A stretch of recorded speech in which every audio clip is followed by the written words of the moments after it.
Let's talk about Sinoda, an abstract game about capturing dice.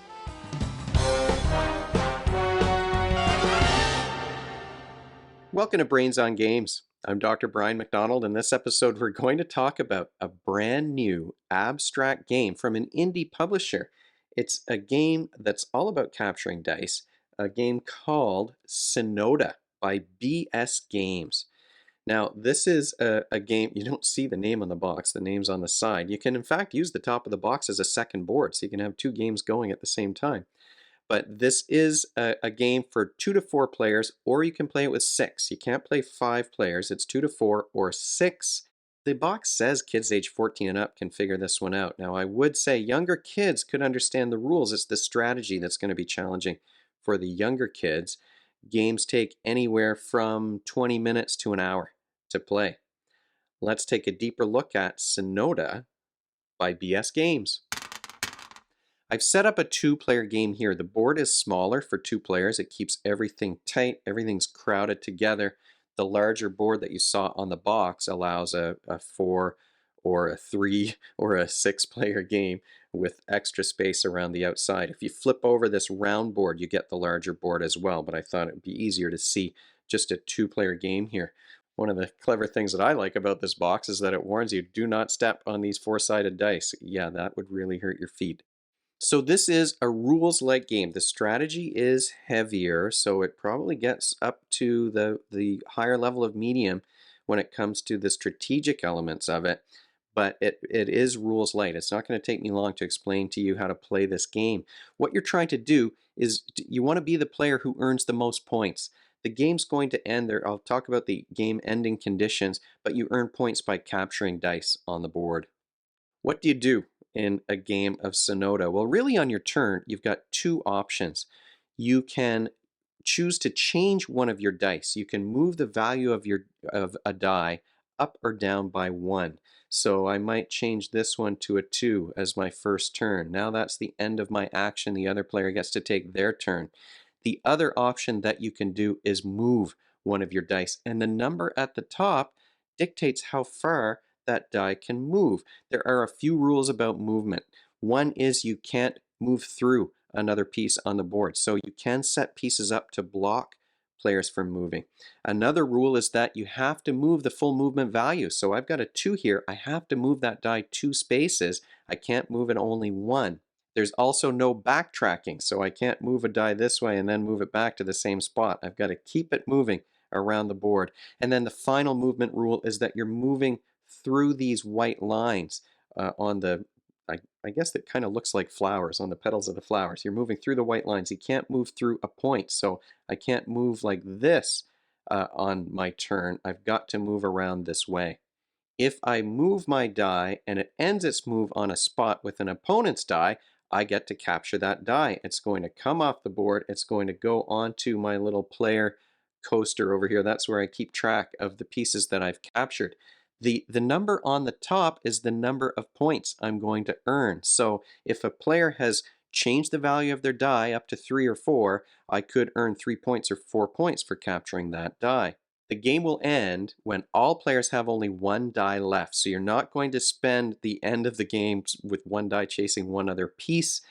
The game is going to be over when all players only have 1 left. The game ends when a player is eliminated. So in a 2-player game, of course, you eliminate your opponent, that's game over. But in a 6-player game, if 1 player goes out, that's the game over as well. So there is player elimination, but as soon as a player is eliminated, the game is finished. The game also ends if 1 player captures 6 dice in total. You don't have to worry about capturing all of an opponent's die, all of an opponent's dice in a 3-player game, for example. I could capture 3 of one and 3 of the other, and then the game is going to end. What skills, though, are you working on when you play Sinoda?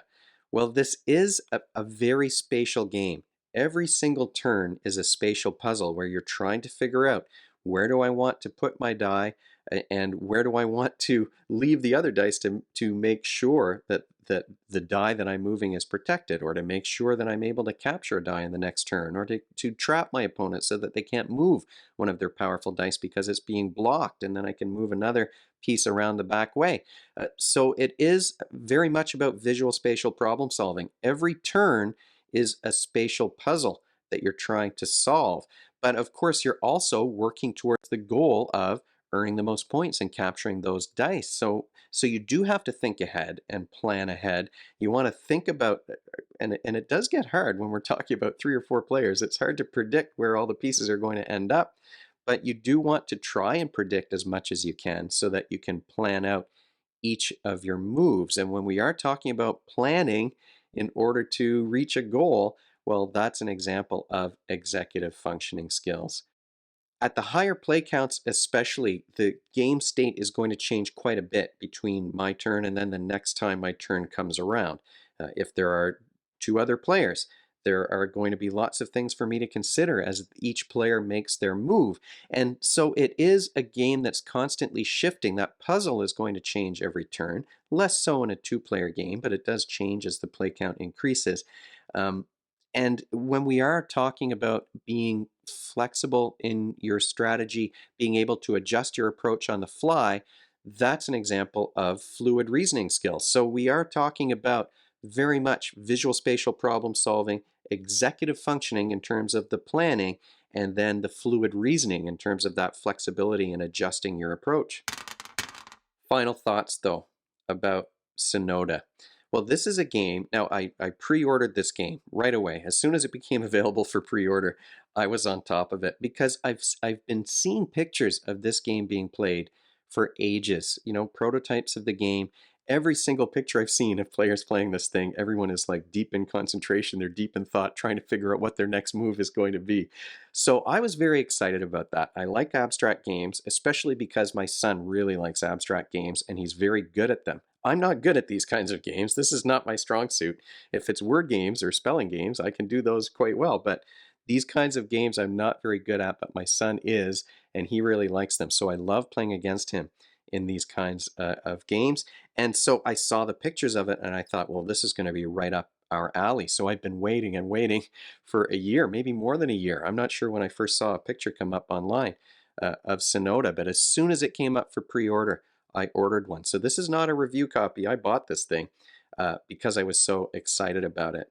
You've got these little boards, both the coasters that you put your captured dice on and the main board itself. They are drab and brown, but the dice really pop. The dice are super colorful. They've got like a marble finish. So I do like the contrast between the boards that are kind of dull and drab and the dice that really stand out when you place them on those boards. And it's completely abstract. There's no randomness in this game. You're not rolling the dice at the beginning and then placing. Everything starts. All the dice start with a value of 1. All the players have the same pieces, and there's no hidden information. So everything is visible to all of the players from the start of the game to the finish, and there's no randomness, which means that your victory is pretty much entirely based on your skill or maybe a mistake that your opponent makes. I will say I've won this game once. I've played it several times. I've won it once. I did play a bunch of times against the designer. I could not beat Scott, although I have heard since the game was released into the wild, he's lost 2 games, but he hasn't lost any to me. Um, it's also clever in terms of the end game conditions. It really does change things up when you're playing with more than 2 players. The idea that if a player gets eliminated, it's game over, or if a player captures 6 pieces, it's game over, even if there are other pieces on the board. The fact that you're not going to sit around with just 2 dice chasing one another is also a great end game condition, I think, because it stops things from dragging on at the end. But that idea that player elimination ends the game really does change things up. It turns this game almost into a completely different game when you're playing 2 players versus when you're playing 3 or 4 or 6. And you can play teams too, which is, I haven't played a team game yet. I've only played it with up to 3 players, but A three-player game is completely different from a two-player game, especially as the game comes towards the end. Of course, in a three-player game, you need to the board is bigger, but you need to plan things out a little bit because you're battling on two fronts. But really, what happens is, as the end game approaches, the second place player is probably going to be protecting the player who has only one die left, because the player who's in the lead, who's captured the highest point value dice, is going to be trying to end the game as soon as possible. It's possible that the game might end, and the eliminated player might be the one who won the game. So you could, if you've got some high points, try and bait or trick the other player into taking a low value die, and then the game is going to end and you're going to win.